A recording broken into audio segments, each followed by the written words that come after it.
que quería tratar desde hace tiempo, porque muchas veces hablando con vosotros, bueno, yo lo he vivido, ¿no? Pero hablando con vosotros, eh, hay un asunto que hace, que con frecuencia hace sufrir un poco, eh, bueno, al menos pasarlo mal, o al menos crea cierta inquietud, y uno está incómodo, ¿no? Uno se queda algo incómodo. Y es relativo, hace referencia a la fe, ¿no? Por eso hemos titulado esta sesión Fe, Emoción y Sentimiento. Y hace referencia a que en muchos momentos uno pues está pacíficamente y se pone delante del Santísimo, o a misa, o se confiesa, o yo qué sé, o reza, y sin más, está tranquilo, lo hace. Pero hay momentos en la vida, o días, porque a veces no son ni temporadas, son días, en los que uno dice, bueno, pero ¿esto qué es? ¿No? O sea, y muchas veces, a lo mejor uno está tan tranquilamente, pero ve al de al lado y le ve ahí tal recogido y dice, jo, a mí no me pasa eso. O sea, yo no siento ninguna emoción, ¿no? Y sin embargo, este de aquí al lado, está que vuela, ¿no? Y yo no. Y entonces eso produce cierto mosqueo, ¿no? O sea, y incomodidad. Yo he de reconocer que eso a mí también me- me inquietó en muchos momentos, ¿no? Yo hice filosofía pura precisamente por eso, buscando un poco. eh, Antes se decía pura, ahora se dice, no sé cómo se dice, sin más. Lo de pura suena puro, pero bueno, el caso es que entonces pienso que es interesante. Leía lo siguiente, de una de Bridge McKenna, una, una monja que tenía sus dudas de fe y tal, lo que pasa es que fue sanada y no sé qué tal y cual.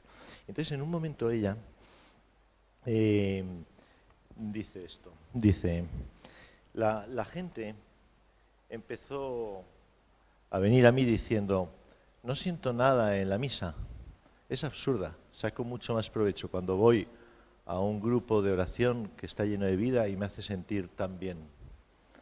Siempre respondo, la fe y los sentimientos son dos cosas distintas.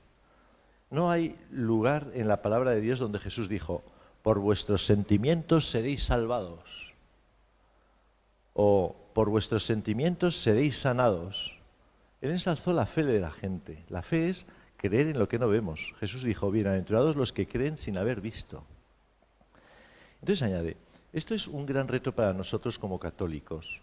No podemos explicar la Eucaristía porque es un milagro y un misterio. Lo que cuenta no es entender con la mente, sino creer con el corazón. No son los sentimientos los que hacen a Cristo presente en la Eucaristía. Es el poder del Espíritu Santo que obra a través del sacerdote ordenado, lo que hace a Cristo presente para nosotros en la Eucaristía. Puede ser que yo no sienta nada, pero aún así Jesús está ahí. Por otro lado, podía ir a un servicio de oración, tomar un trozo de pan y tratar de hacer todo lo posible para que Jesús se haga presente, pero eso no lo hará presente. Se requiere el poder conferido en la ordenación. Bueno, algo muy de sentido común, pero que yo voy a ir diciendo muchas cosas así como desordenadas y luego las ordenaré al final, ¿no? Pero fijaros, por ejemplo, hablando en concreto de la Eucaristía, lo que creen los protestantes y lo que creemos los católicos es muy distinto. Eh, los protestantes, ellos entienden que, por ejemplo, en la Eucaristía, pues durante la celebración, allí el pan de alguna manera es el cuerpo de Cristo y cuando termina la celebración ya no. Por eso no hay sagrarios en las iglesias y tal. Pero yo me acuerdo, no conozco en detalle, bueno, pero el protestantismo también tiene muchas ramas, ¿sabes? Pero a mí me resultó muy elocuente un chaval que iba a un colegio protestante en Inglaterra Y entonces él me contaba que algunas veces el pastor les decía, bueno, vosotros procurad ir al oficio, la misa, al oficio el domingo, ¿no? Y dice, pero si no podéis ir, tampoco os preocupéis, pero por lo menos ir a la cocina de vuestra casa, cogéis ahí un trozo de pan y durante un rato recuerda lo que dijo Cristo, recuerda las palabras de la consagración y tal, y tienes, despiertas en ti el sentimiento de la presencia y la cercanía de Cristo, ¿no? Efectivamente, eso define, por eso los oficios protestantes, muchas veces los sacramentos en ellos, de alguna manera, lo que son como despertadores de la sensibilidad para hacerte, hacerte vivir y hacerte consciente durante un rato de la cercanía de Dios, del perdón de Dios, de Dios que se hace pan, ¿no? Pero son, por eso, las ceremonias, como muchas veces dicen, es que las misas de los católicos son un rollo, las de los protestantes son mucho más vivas, divertidas, hay mejor música, hay las homilías, bueno, cuando uno ve películas, ¿no? Que son pastores protestantes, las homilías, bueno, predican increíblemente, o sea, predican muy bien y ¿no? Y con mucho... Y sin embargo, un católico, pues a muchos curas soltamos unos tostones de cuidado. Las misas, no nos importa que haya misas de perfil bajo, es decir, misas pues aburridas, si se quiere decir así, porque es que nosotros no es una ocasión de despertar un sentimiento, sino que los católicos entendemos que ahí ocurre lo que ocurre independientemente de lo que yo sienta en ese momento. El sacerdote puede estar despistado, pero que si dice, esto es mi cuerpo. Nosotros creemos que Cristo da un poder al sacerdote, a la Iglesia, y los sacerdotes con el poder del Espíritu Santo obran algo que es sobrehumano, pero lo obra con independencia de los ministros o de los asistentes. ¿Me explico más o menos? Entonces, una cosa es lo que yo, o sea, yo aunque vaya a la cocina o aunque cualquiera de vosotros coja ahora un trozo de pan y sienta, pues el pan no lo va a convertir en cuerpo de Cristo su sentimiento ni su intención, sino que únicamente lo puede hacer el poder de Dios, que Él lo confiere a quien lo confiere a la Iglesia y la Iglesia lo ejerce, lo ejercita lo realiza en las palabras del sacerdote, ¿no? Claro, todo esto yo creo que es interesante. Yo pensaba a la hora de comentar cómo funciona esto de la fe. Se me ocurría una cosa. Yo vivo en un colegio mayor y ha habido obras, ¿no? Y bueno, las obras sabéis que nunca se acaban, ¿no? Bueno, pero estas se han acabado ya. Pero hubo un tiempo largo en el que no se acababan. Entonces, cuando el garaje, claro, el sueño, claro, viviendo en Madrid, lo supongo, ¿no? Pero tener un garaje es fundamental, ¿no? Entonces era un día llegar al garaje y está siempre lleno, ¿no? de andamios, de todos los botes de pintura, todas las piezas de aluminio, tal. Y bueno, es que no podía meter el coche. Y hubo un momento en el que vaciaron aquello y ya, ¿no? Los 10 coches que caben dentro, ya, ¿no? Bueno, una tontería, ¿no?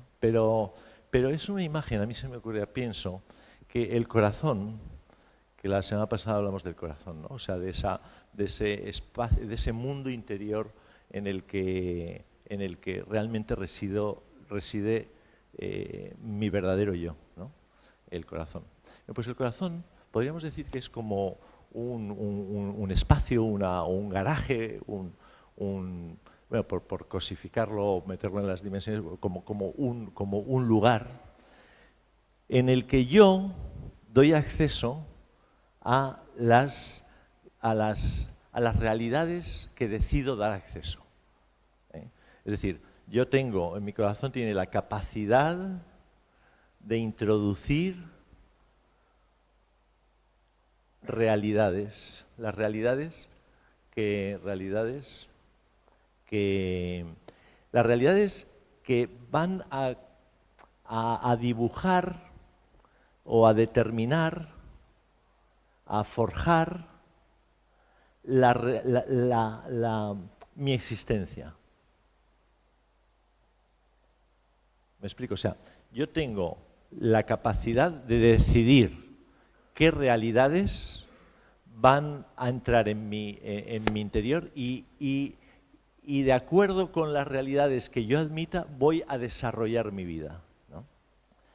Y esta capacidad de introducir es lo que yo, si considero la fe, digo, bueno, pues en mi corazón, en mi interior, en mí, voy a introducir una serie de realidades que aunque yo no veo, aunque yo no entiendo, aunque yo no tenga, pero por un motivo, por el que sea, ahora diré cuál es, pues yo las voy a introducir en mi corazón. Y mi vida se va a determinar, a forjar, a desarrollar, a dibujar, a desenvolver, teniendo en cuenta, mi existencia se va a desarrollar teniendo en cuenta esas realidades que yo he introducido. Entonces, la fe me dice, la fe es el acto, ojo, la decisión. La fe es una decisión. Es una decisión. Yo decido introducir las realidades que Cristo, porque me fío de Él, solamente por eso, porque me fío de Él. Para fiarme de Él, pues consideraré una serie de motivos, o cosas, o hechos a lo largo de la historia, lo que sea. Pero el resultado final es que yo decido introducir las realidades de las que me ha hablado Cristo en mi corazón, en mi existencia. Y mi vida va desarrollándose de acuerdo, acompañado de esas realidades que he decidido introducir. ¿Me explico? Es muy sencillo. Pero fijaros. ¿Qué iba a decir?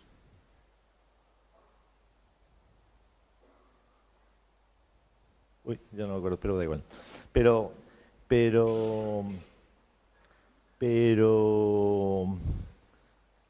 Pero esto es la fe. Ah, sí, os iba a decir esto. Una cosa que dice Ratzinger, ¿no? Benedicto XVI, dice: vivimos sin duda en un momento histórico en el que la tentación de querer crear sin Dios, se ha vuelto muy grande. Nuestra cultura de la técnica y del bienestar se basa en la convicción de que en el fondo todo es factible.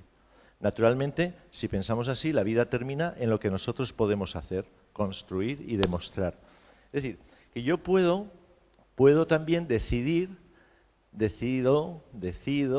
dar entrada aquí solo a lo que yo puedo construir, lograr, entender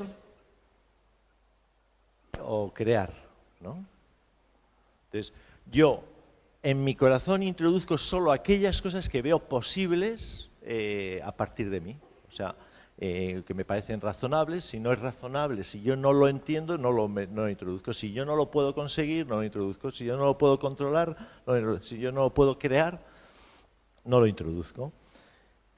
O demostrar, hacer, construir o demostrar. Por tanto, la cuestión divina queda relegada a un segundo término. Si se generaliza esa actitud, y la tentación para que eso ocurra es muy grande, porque buscar a Dios significa realmente adentrarse en otro plano que antes quizá fuese más accesible, la respuesta es palmaria. Lo que no es obra nuestra no existe.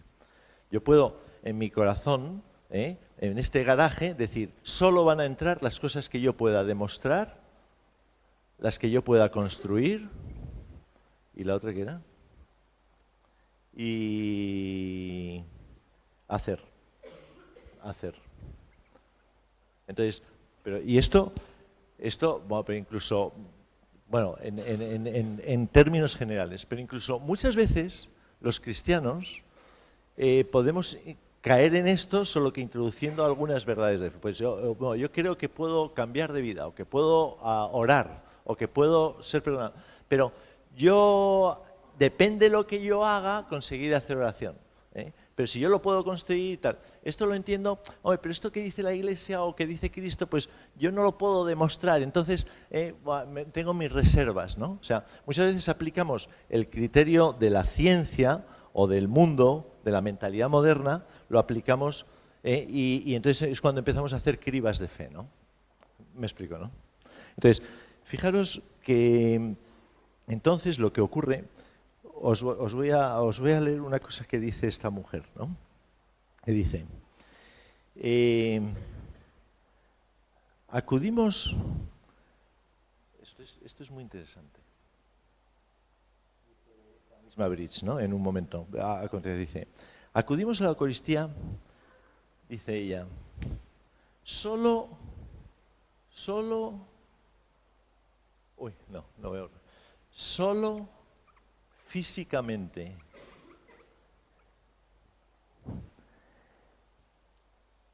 sin una fe expectante, sin emoción por lo que vamos a hacer. Por lo que vamos a hacer. Me parece increíble esa frase. O sea, ¿qué significa emoción? Porque emoción, luego pondremos orden, pero emoción significa... Uno piensa que emoción es emocionarse, ¿no? O sea, como que yo estoy en una situación y sin hacer nada, ¡buah!, ¿no? Pues me entra un subidón, me emociono, se me pone la carne, los vellos como escarpias, ¿no? Que dicen en Andalucía, pero lo que sea. Pero, sin embargo, uno va al diccionario y fijaros lo que significa emoción. Bueno, tiene tres significados, ¿no? Pero uno de ellos dice,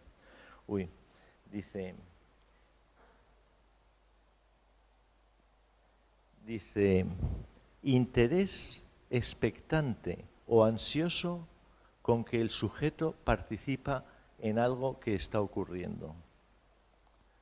Emoción. Interés expectante o ansioso con que el sujeto participa en lo que está ocurriendo. Es decir, que yo puedo estar en un partido de fútbol con emoción o sin emoción, ¿no? Entonces puedo estar allí, pues, ¿cuánto falta? Y tal, pero qué tontos, no sé qué tal, ¿no? O has traído el bocadillo y tal. O puedo estar en el partido con emoción, es decir, con interés, ¿no? Con interés por lo que está ocurriendo. Entonces, ese interés, que depende de la libertad de uno, es una decisión de uno también, pues hace que yo pueda introducirme, interés con el que el sujeto se introduce, participa, ¿no?, en lo que está ocurriendo allí. Yo puedo estar en una película y lo mismo, ¿no? Es el típico pesado, ¿no?, el que no se puede ver una película, pues porque está todo el rato... pero qué malo, y ves actor y no sé qué, el doblaje y tal. Bueno, pues así no te vas a meter nunca en la película, ¿no? O sea, no estás poniendo emoción, y sin emoción no puedes entrar, no te introduces, ¿no? Y yo puedo estar en una misa y puedo estar con emoción o sin emoción ante la Eucaristía. No es que esté emocionado, sino que pongo interés, ¿no?, y me meto con interés en lo que está ocurriendo. Y entonces aquello puede despertar y si me coge la ola, pues me lleva hasta, ¿no? Si no cojo la ola, pues pasa y me quedo en el mismo sitio, ¿no? O esto de la ola no, ¿verdad? Pero sabéis lo que quiero decir, ¿no? Entonces, a mí se me ocurría, ella luego dice, la fe es una decisión. Tenemos que esforzarnos y poner de nuestra parte. Si asistimos a misa con una actitud correcta, nuestra vida cambiará. Es decir, que lo que hace falta en la fe, hace poco damos una charla, la fe no es creer en Dios, ¿no? La fe es una decisión,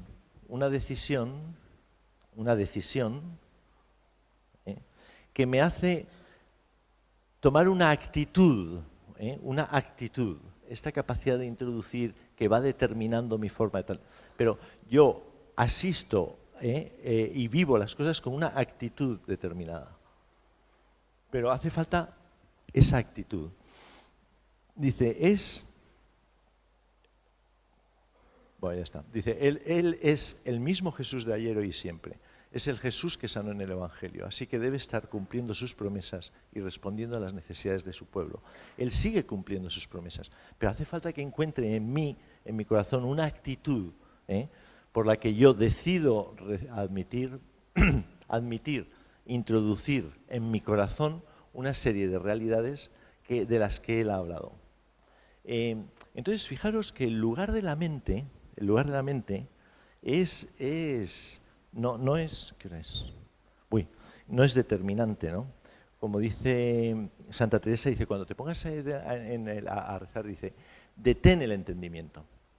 No entro ahora en que en fe y razón, la relación, todo lo que yo debo creer, lo admito por la autoridad de Cristo y es razonable.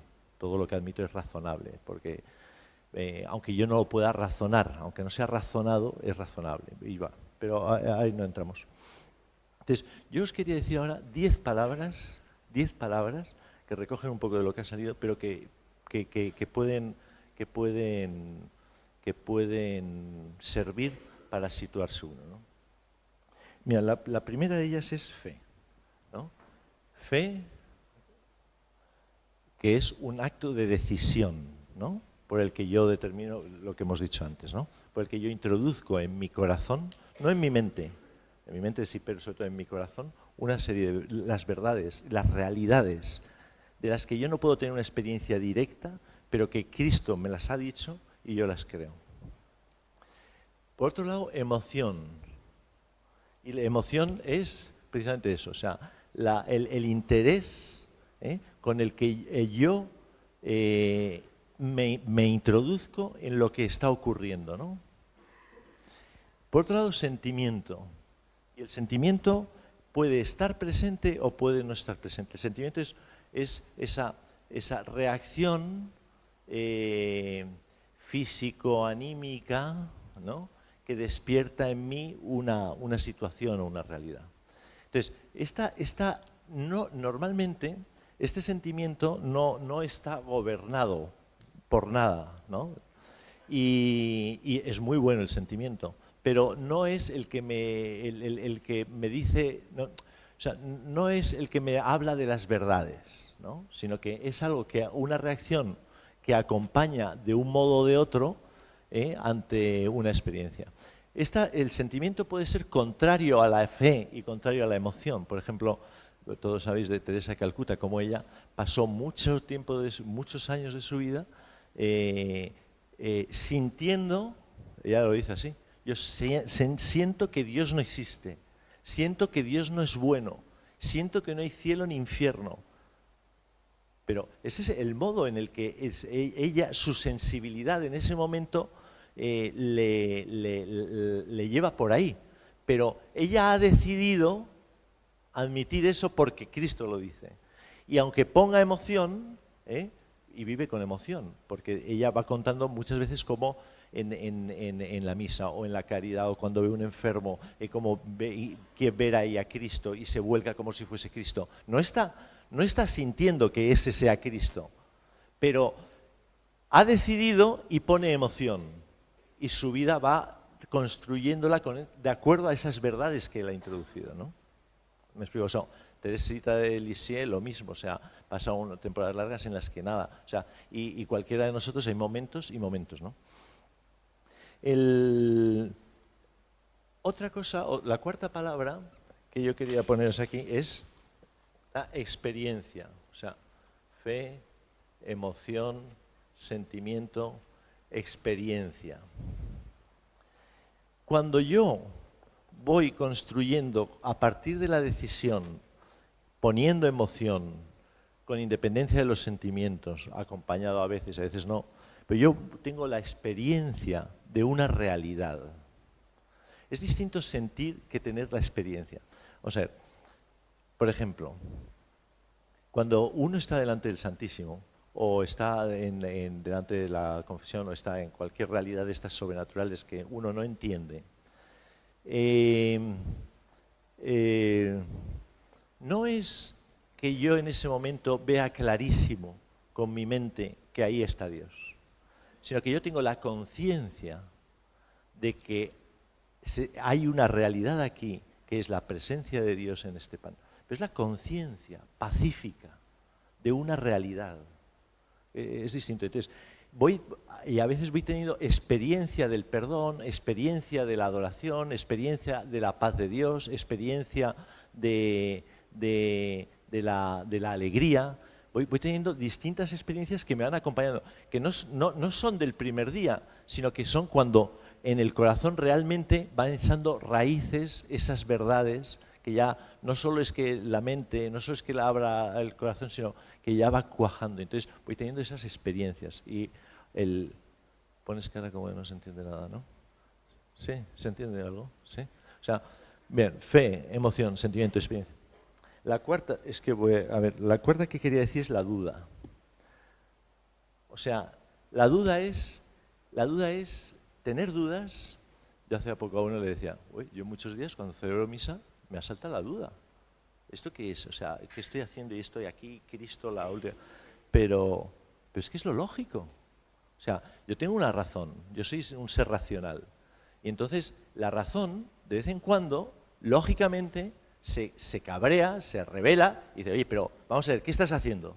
O sea, esto es un teatro. Pero porque la razón pide entender. Y entonces lo vivo como una duda que surge.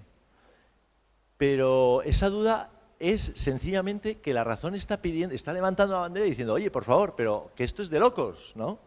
Pero es lo que tiene que hacer la razón. Pasa que yo, con la misma razón, digo, no, aunque a todos mis sentidos esto me diga lo contrario, los sentidos me dicen lo contrario, porque aquí no hay nada más que una opereta o un trozo de pan, aunque mis sentidos me dicen eso, yo con la misma razón digo, no, yo es que he decidido creer que cuando Cristo dice esto es mi cuerpo, yo me lo creo. Y luego, además, pues hay milagros eucarísticos y lo que tú quieras, pero que surja la duda es sencillamente que soy un hombre racional sano, ¿no? Sano.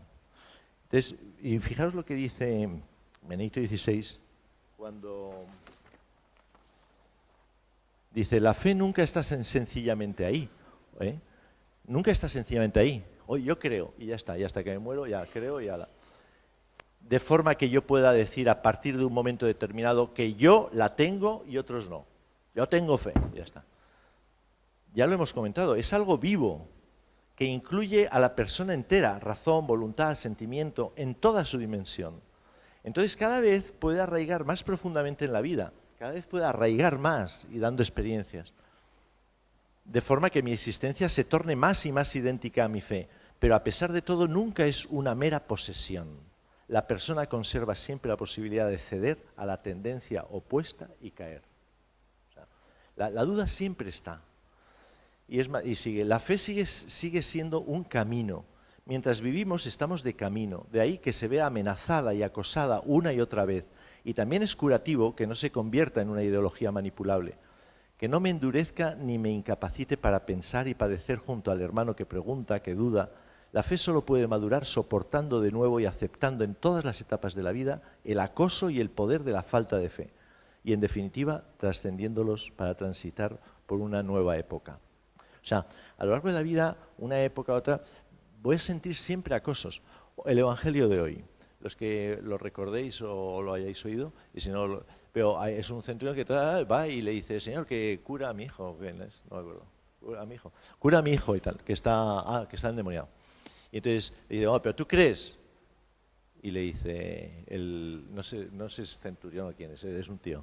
Y le dice, el padre del chaval. Y le dice, ¿tú crees? O sea, cúrale. Y dice, ¿tú crees? Y dice el Evangelio, y respondió gritando, me llamó la atención. Respondió gritando, que el tío está desesperado, o sea, no pierdas tiempo aquí, cura el ojo. Pero bueno, respondió gritando, creo, pero ayuda a mi incredulidad.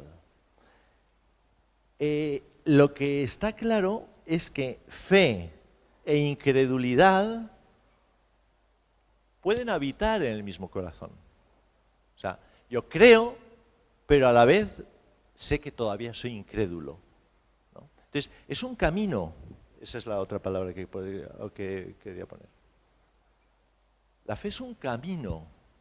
Y en ese camino tiene asaltos, tiene tal. No la poseo y ya está. Sino que siempre está en lucha conmigo y en lucha con el mundo y en lucha con cosas que ocurren. Por ejemplo, ayer estaba yo con una monja italiana y contaba pues que tuvo una experiencia tal, se va allí de monja tal, su padre se pone fatal, ella quería volver, pero tal, y entonces dice, pero ¿cómo hace esto Dios? O sea, me saca de casa y ahora mi padre se pone enfermo y me necesita ahí. Y entonces ella tenía una rebeldía brutal y entonces dice, pero al final decidí, y dije, Dios mío, yo sé que tú eres bueno.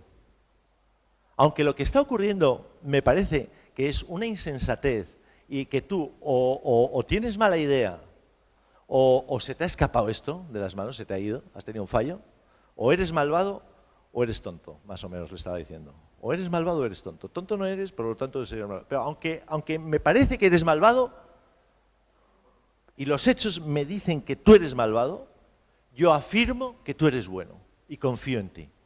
Y dice cómo empezó un proceso en el que ella aprendió muchísimo al aceptar eso, pero a partir, no de la experiencia, o sea, en el camino ese, ella en ese embate crece, porque arraiga más esas realidades que ella ha decidido introducir en su corazón y su vida se va a ir construyendo a partir de ella. ¿Me explico? O sea, es camino. Luego, otra es acomodación. Vamos a ver, esta me parece muy interesante. La semana pasada, oye, pero es que es tardísimo. Voy a ir muy rápido, ¿eh? Pero es que la semana pasada en un GoDstop había una chica que era médico en Barcelona, en el GoDstop de Barcelona. Y una médica. Y entonces hablé de una cosa de estas. Entonces me dijo, mira, en medicina hay una ley de la que hablamos mucho, que es la ley de la acomodación. Y yo no sé si existe aquí en castellano o si se llama de otra manera. Pero, ¿y qué es? Y me dice, pues que tú, por ejemplo, cuando esta mañana te has levantado y te has puesto la camisa, has notado la camisa. Pero si ahora te pregunto, tú ahora no sientes la camisa, te has acomodado a la camisa. Y dice, y en el espíritu, decía ella, en el corazón, en el espíritu, ocurre, también se da la ley de la acomodación. Entonces, yo puedo, o sea, hay las personas que han estado siempre desnudas, se ponen una ropa, joder, pues, tal, ¿no? Y el tío que ha vivido en la oscuridad o en la muerte y de repente se abre a la luz de Dios y tal, pues, wow, es que está, digo, joder, tengo abrigo, está todo el día diciendo tengo abrigo, ¿no? Pero el que está con abrigo, oye, pues no va diciendo tengo abrigo, o sea, piensa en otras cosas. Y dice, y en el espíritu ocurre lo mismo, o sea, que uno se acomoda y aunque yo no sienta, la camisa, aunque no sienta la presencia de Dios, yo sé que estoy en la presencia de Dios. Pero tengo como una acomodación, que no es mala, es como el respirar, o sea, pues, y uno cree en Dios pues con mucha naturalidad, otros con mucha violencia, depende de... Luego, lo siguiente, ayer me decía uno, o además uno de vosotros, he aprendido, en el GoDstop que acabó ayer, fue increíble, pero bueno, dice, he aprendido a verlo, no sentido, sino proyectado. La séptima palabra, o sexta, la que sea, es verlo proyectado. Es decir, que yo a Cristo no le voy a ver en su persona física porque su humanidad es gloriosa y no se da a los sentidos. Pero le veo proyectado, y le veo proyectado en la bondad de una persona, en la vida de una comunidad cristiana, lo veo proyectado en los sacramentos, lo veo proyectado en la liturgia. Entonces, el aprender a vivir, a descubrir a Cristo, no sentido, sino proyectado, me parece de una gran sabiduría en este camino de la... Luego, solo quedan dos, una es garaje, que se ya lo he dicho, ¿no? O sea, la capacidad de introducir en mi corazón una serie de verdades. Y la última es la de odres nuevos.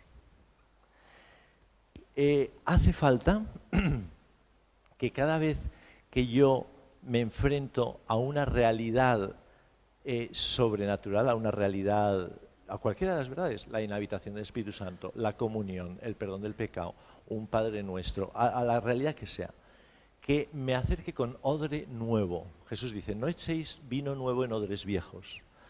El amor de, ahora después algunos comulgáis, el amor de Cristo que se me da en la hostia y que quiere llegar hasta mí, es es vino nuevo.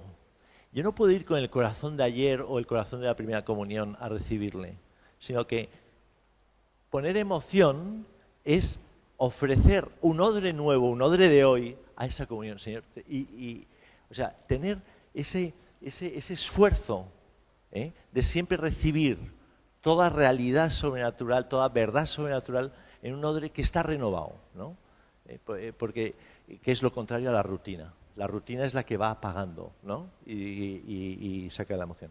Pues yo creo que estas 10 palabras, 3, 4, 5, 6, 7, 8, 9, 10, hemos acabado. Pues estas 10 palabras yo creo que pueden ayudarnos a decidirse, vivir con emoción, servirse de los sentimientos, pero no siempre esperar de ellos, ir convirtiendo toda esta fe en experiencia, vivir la duda y andar el camino de la fe, aceptar pacíficamente que a veces que se da la ley de la acomodación, el verlo, aprender a vivirlo, a verlo proyectado, fomentar esa capacidad, ¿no?, del garaje de introducir y ofrecerle siempre un corazón nuevo. ¿Os parece? Pues, ¿sabéis qué? Que vamos a empezar directamente porque me pasó. Pero empezamos ya. No hace...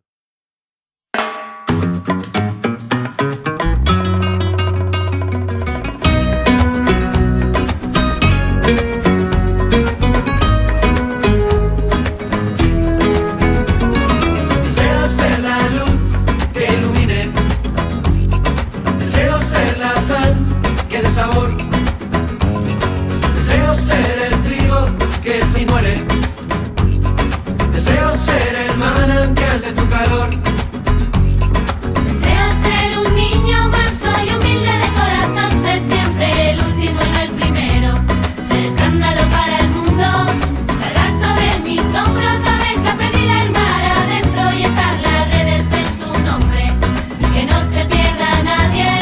Deseo la fiesta del pecador que se convierte en ser pescador de hombres, Prende fuego y que arda el mundo, dar de comer a multitudes. deseo ir al mundo entero y anunciar el evangelio. Deseo ser el compás de tus latidos, cantar, volar, a saltar el cielo, hasta desear como deseas tú. Y deseo ser el compás de tus latidos, cantar, volar, a saltar el cielo, hasta desear como deseas tú.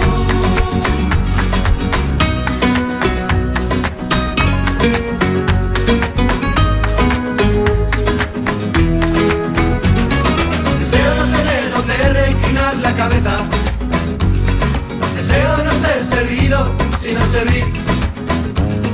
Deseo tomar mi cruz de cada día, dejar hermanos, casas si quieras por ti. Deseo amar al enemigo, respetarle hasta perder mi vida y así reencontrarla a tu lado en lo más alto. Deseo ver tu rostro, Señor, no servir a nadie más que a ti, alcanzar la vida eterna, entrando por la estrecha puerta. Deseo ser uno como el Padre, tú sois uno como